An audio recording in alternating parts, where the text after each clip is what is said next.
So the artist who has sung beautifully and also acted in the video along with me, Ankita, she will tell you. वो आपसे खुद बयां करेंगी इस बारे में।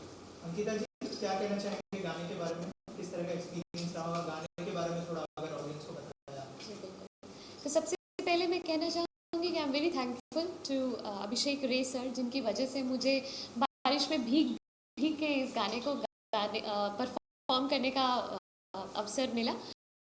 और जैसा कि आप जानते हैं टाइटल से ये बारिश है, तो ये बारिश का एक बहुत ही खूबसूरत गाना है और हमने इसे प्योर बिल्कुल एक बहुत ही खूबसूरत एनवायरनमेंट, जैसा कि सर ने बताया कि सीताबनी वाइल्ड लाइफ रिजर्व में इसे हमने शूट किया है और प्योर बारिश का सॉन्ग है। मुझे याद है कि जब हम इसे शूट कर रहे थे तो मैं कोई भी वक्त ऐसा नहीं था जब मेरे कपड़े भीगे हुए नहीं थे, मेरे बाल भीगे हुए नहीं थे। पूरे हर वक्त मैं एक ड्रेस चेंज करती थी, हम शूट करके आते थे वापस पूरी भीगी हुई फिर चेंज करती थी और जैसे ही मैं बाहर अपने रूम से बाहर निकलती थी हम वापस मैं पूरा भीग जाती थी और भीगे हुए ही लम्हों में और उसमें ये पूरा गीत शूट हुआ है। और आप इसे देखेंगे तो आपको खुद लगेगा कि घर के बाहर जैसे बारिश का माहौल है, आप ऐसे खुद सराबोर हो जाएंगे इस गाने को देख के। आपको लगेगा कि आप किसी बारिश की जगह पर आप खुद उस जगह पर पहुंच गए हैं। तो मैं कहना चाहती हूँ कि एक बहुत ही यूनिक एक्सपीरियंस था जो मुझे मिला सीताबनी वाइल्ड लाइफ रिजर्व में इस गाने को शूट करते हुए। और इस गाने को गाया भी मैंने और सर ने, हम दोनों ने मिलकर है। तो एक बहुत ही यूनिक सॉन्ग है ये। इसमें आप अगर सुनेंगे तो इसका रिदम सेक्शन बहुत ही यूनिक सर ने उसको बनाया है, जिसके बारे में सर खुद थोड़ा बता पाएंगे। तो मैं ये कहना चाहूँगा कि बचपन से मुझे एक बारिश का गाना बहुत ज़्यादा पसंद था, वो आप सबको बहुत ज़्यादा पसंद होगा। उस गाने का नाम है रिमझिम गिरे सावन।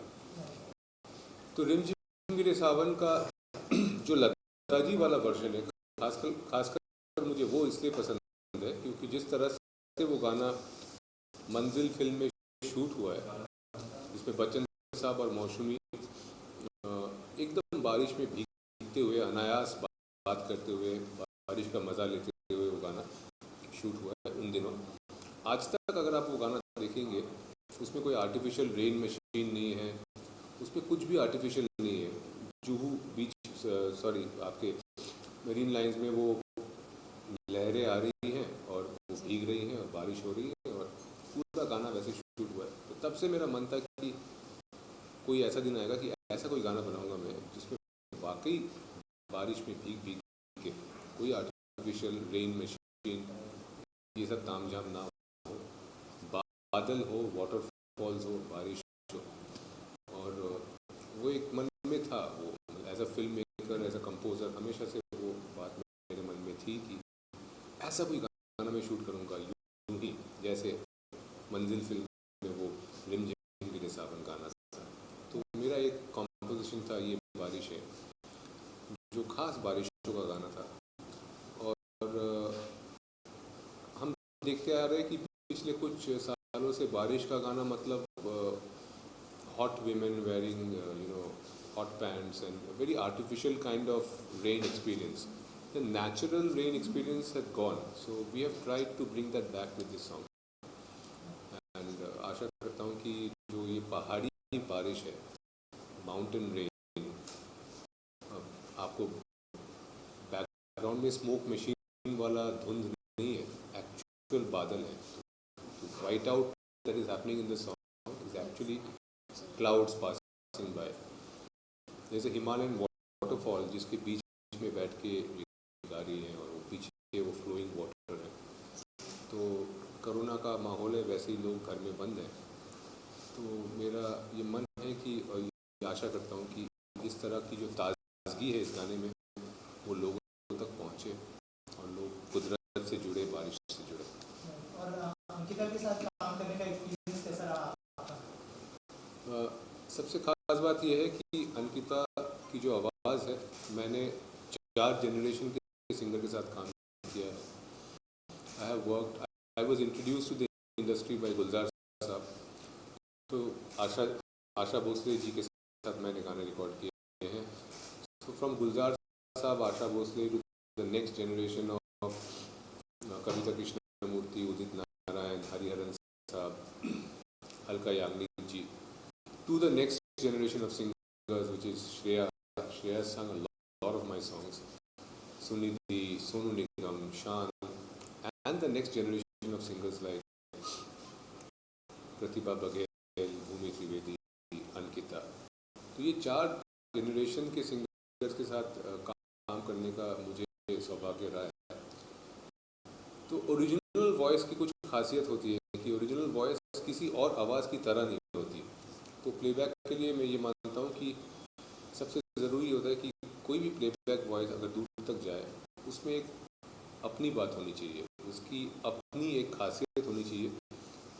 मैं इसकी तरह गाती हूँ, मैं उसकी तरह गाती हूँ, वो आवाज़ें वर्जन आवाज़ें हैं या कवर वॉइसेस हैं।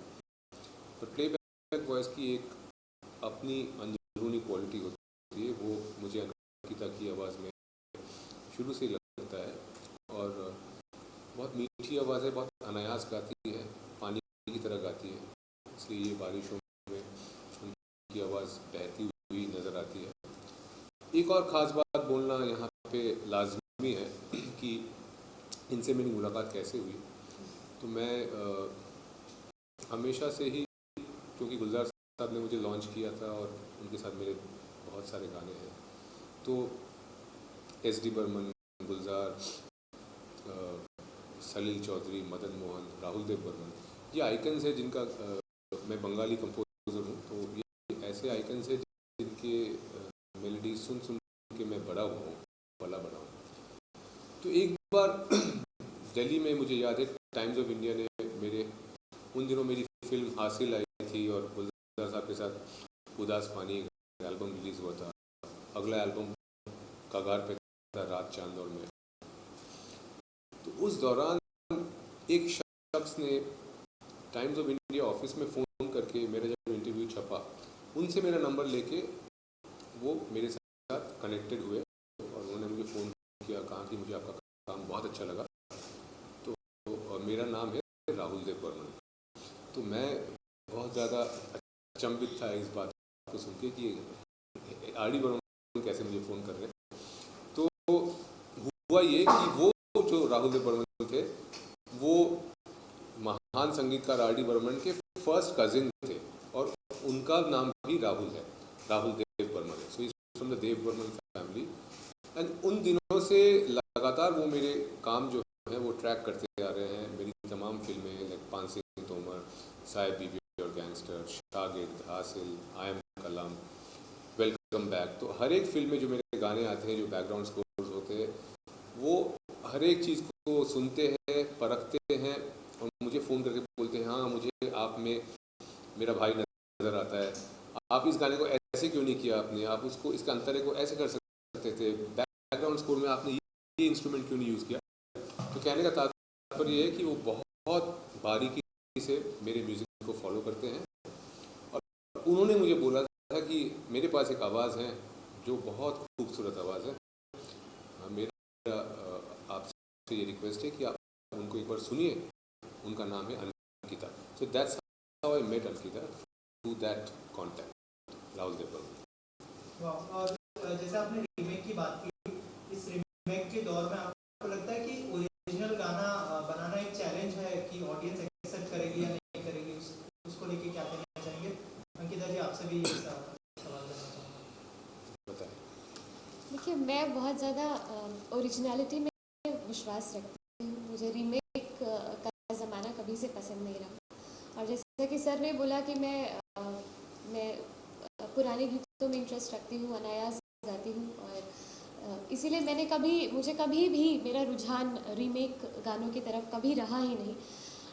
वैसे मैं बहुत सारे प्रोग्राम्स करती हूँ, लता जी को, आशा जी को गाती हूँ, लेकिन वो दौर ही अलग था जब पंचम दास, सलील दास, SD बर्मन जी के जो गीत आते थे, वो दौर अलग था। और अगर मैं उनके गानों का कवर करती हूँ या उनके गानों को गाती हूँ तो मैं अपने आप को बहुत मैं आई फील वेरी प्रिविलेज्ड कि मैं उन गीतों को तरह से कोशिश कर सकती हूँ गाने की. But I have never believed in remaking the song, जो आजकल रिप्राइज वर्जन्स और बोलते हैं कि हम उसको कवर करके उसको शूट करेंगे, उसको ऐसे बनाएंगे. मुझे नहीं याद है कि मैंने कभी ऐसा किया.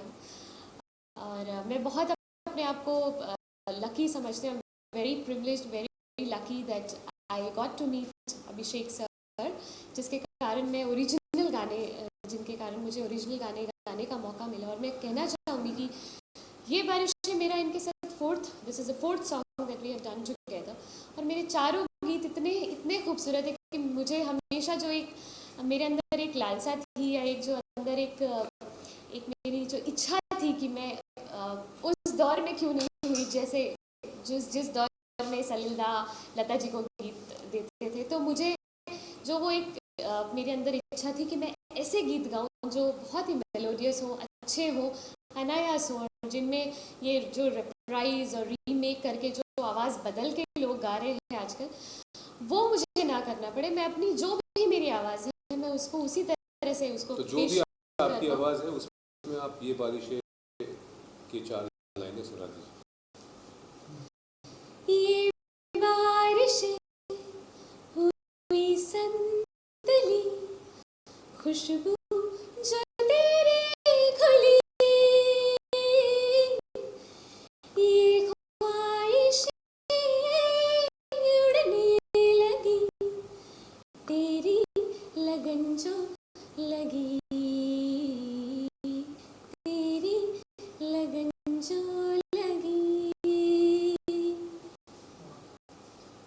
सो अभिषेक जी, आप क्या कहना चाहेंगे जो मैंने अंकिता जी से पूछा? आप क्या सोचते हैं इस बारे में? देखिए, मेरा इस बारे में जजमेंटल होना शायद ठीक ना हो, पर मुझे ये लगता है कि हर एक इंसान, हर एक आर्टिस्ट किसी चीज़ के लिए बना है.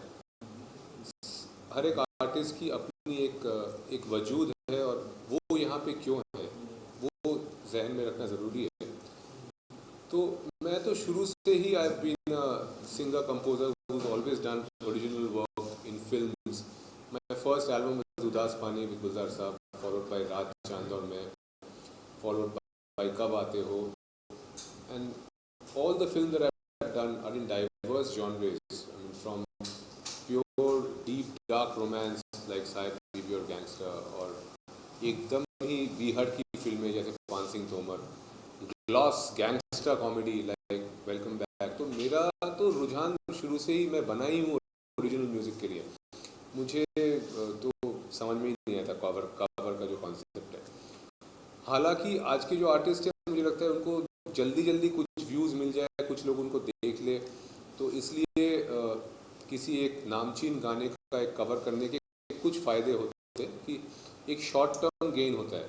लेकिन लॉन्ग टर्म में मुझे लगता है किसी भी आवाज़ हो या कंपोज़र हो या कोई भी आर्टिस्ट हो, उसको अगर अपनी जगह बनाना है, तो eventually why would the world remember an artist for the work that he has done himself, चाहे वो अच्छा हो, बुरा हो, कुछ भी हो, पर वो अपना तो हो, बच्चा अपना तो हो, पराया तो ना हो.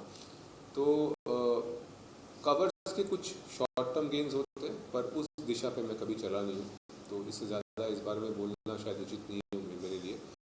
और एक बात को मैं हमेशा जहन में रखता हूँ कि इतनी सारी फिल्में मैंने कर ली, लेकिन जो मेरा पहला काम था उदास पानी विद गुलजार साहब, उस दौरान एक प्रेस कॉन्फ्रेंस में गुलजार साहब को जब स्टेट्समैन न्यूज़पेपर ने इंटरव्यू किया था, तो कई बातें उन्होंने बताई मेरे बारे में. उसके बाद उन्होंने एक बात बताई कि after long I have met a young composer whose melodies remind me of Salil Chaudhary.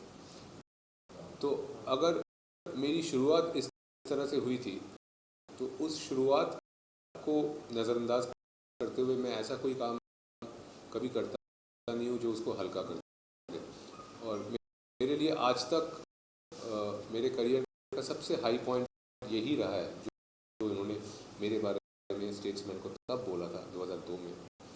इतने साल बीत गए, इतने काम मैंने किए, इतनी फिल्में, इतने गाने, पर इसके बावजूद जो एक आर्टिस्ट के जहन में एक सिंगुलर हाई पॉइंट नज़र आता है, वो आज तक मेरे लिए वही है. तो मैं उसको बरकरार रख के चलना चाहता हूँ. अभिषेक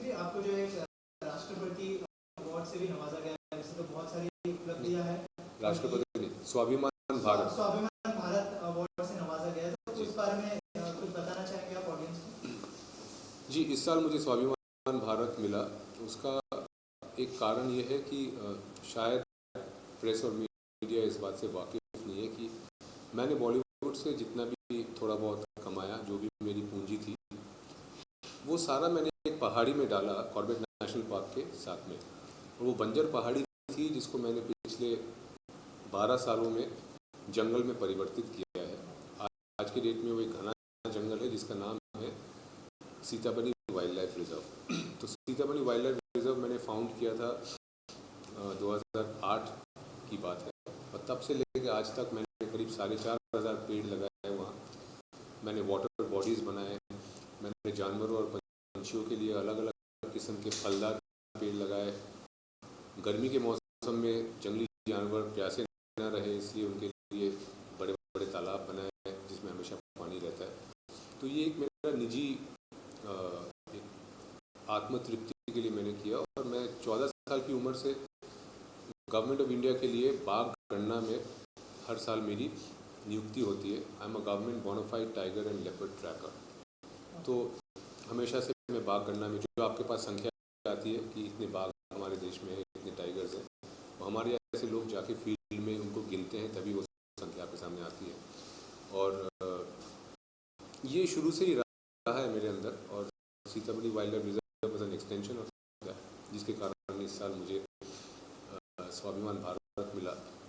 और कई इंटरनेशनल पब्लिकेशंस जैसे कि डिस्कवरी चैनल, TLC, इन सब ने मुझे कवर किया for Sitabani wild life reserve. और 2013 में एक वाइल्ड टाइग्रेस, कम्प्लीटली वाइल्ड एक बाघिन ने आके मेरी ज़मीन में अपने बच्चे दे दिए, और वो बच्चे वहाँ पले बढ़े। उसके बाद जो है Sitabani wild life reserve became world famous. तो मैंने तो सिर्फ बनाया, लेकिन जो ट्रस्ट एक टाइग्रेस ने मेरे ऊपर दिखाया वहाँ के बच्चे देखे, उसने उस जगह को दुनिया में प्रख्यात कर दिया। She is responsible for making it famous across the world. मैंने तो सिर्फ प्रयास किया था, और नेचर ने उसको एक्सेप्ट किया in form of the tigress. Sir, lastly आप दोनों से जानना चाहूँगा, अगला कोलैबोरेशन क्या होने वाला है आप दोनों का? अगर कुछ अपकमिंग प्रोजेक्ट्स के बारे में बताएं। इसके तुरंत बाद कुछ गाने मेरे लाइंड अप है with artists like Pratibha Baghel, Shreya Ghoshal, there is Shaan, there is song with Sonu Nigam, there are couple of songs lined up. और अंकिता जी के साथ भी कुछ गाने मेरे प्लान है। और इसके पहले वाले गाने भी आप ज़रूर देखें, जैसे कि महकी महकी, जिसको हमने शूट किया लाइमस्टोन बॉडीज़ में, pure white limestone in different parts of Rajasthan. Then there are beautiful songs like बदली, जो अलग अलग फोर्ट्स में शूट हुए हैं। तो ये सब सिनेमैटिक वीडियोस हैं। मुझे सिनेमैटिक वीडियो शूट और डायरेक्ट करना बहुत पसंद है।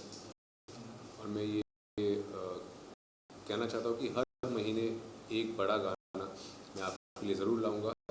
माहौल बदल रहा है, मौसम बदल रहा है। आने वाले टाइम में शायद फिल्मों में भारतवासियों को इतने ज़्यादा गाने ना मिले, क्योंकि जो नई फिल्में बन रही है, जिनके लिए मैं कंपोज भी कर रहा हूँ, उसमें बैकग्राउंड स्कोर ज़्यादा है, गाने कम हैं। क्योंकि मुझे लगता है आने वाले दौर में गानों की जो इच्छा है, लोगों को गाने सुनने की जो एपेटाइट है, वो शायद फिल्मों से पूरी ना हो। वो एपेटाइट जो है वो नॉन फिल्म सॉन्ग से, अच्छे ओरिजिनल नॉन फिल्म सॉन्ग से पूरे होंगे। और ये बदलाव तो अमेरिका जैसे देशों में बहुत पहले हो ही चुका है, भारत में ये आज हो रहा है। It's good to understand this transformation. ये जो नया मौसम है, इसके साथ अपने आप को ढलना और इसके अनुसार काम करना।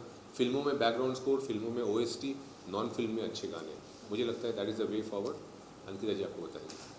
जी, मैं भी बिल्कुल सहमत हूँ सर की बात से, क्योंकि ओरिजिनल आर्टिस्ट लाइक अस, जो हम लोग कवर्स नहीं कर सकते, रिप्राइज वर्जन्स नहीं गा सकते, तो हम हमेशा एक इंतज़ार में रहते हैं कि एक अच्छा ओरिजिनल कंपोज़र हमें एक अच्छा ओरिजिनल गाना दे, जिसमें हम अपनी आवाज़ में, जो हमारी अपनी आवाज़ है, उसमें हम कुछ अच्छा गा सकें, कुछ अच्छा प्रयास कर सकें। तो मैं हमेशा से मेरी इच्छा है कि मैं फिल्मों में गाऊं, लेकिन आफ्टर मीटिंग अभिषेक सर, मुझे ऐसा लगा कि अच्छे गाने हमें नॉन फिल्म से भी मिल सकते हैं, नॉन फिल्म सिंगल्स भी हमें बहुत अच्छे अच्छे गाने मिल सकते हैं, वहाँ पे हम अपना हुनर दिखा सकते हैं, अपना टैलेंट दिखा सकते हैं, we can sing our heart out. So I am very happy that वो दौर चल रहा है इस समय जब हमें अच्छे सिंगल्स गाने के लिए, और अच्छे कंपोजर्स हैं जो बहुत अच्छे सिंगल्स बनाते हैं, so that artist like us can get a flavour of singing the playback, doing a playback song and singing in a studio and then singing a nice good song. तो एक तरह से हमारे लिए तो ये बहुत ही अच्छा है जी। एक गाना जो शान ने मेरे लिए गाया था, उस गाने को सुन के इन्होंने बोला कि मुझे भी ये गाना गाना है, इसका फीमेल वर्जन आप क्यों नहीं करते? दो लाइनें हो जाएगा। हाँ, तो महकी महकी वो गाना है, उसकी 2 लाइनें आपको गा के सुनाएंगे। महकी महकी ख्वाहिशें हैं जब हमारी तुम हुए, रात सिमटे दिन अधूरे, अब मुकम्मल सब हुए, बारिशों में अब के बार और करीब आ जाओ ना, रुत कोई भी हो मगर बदली बन तुम जाओ ना।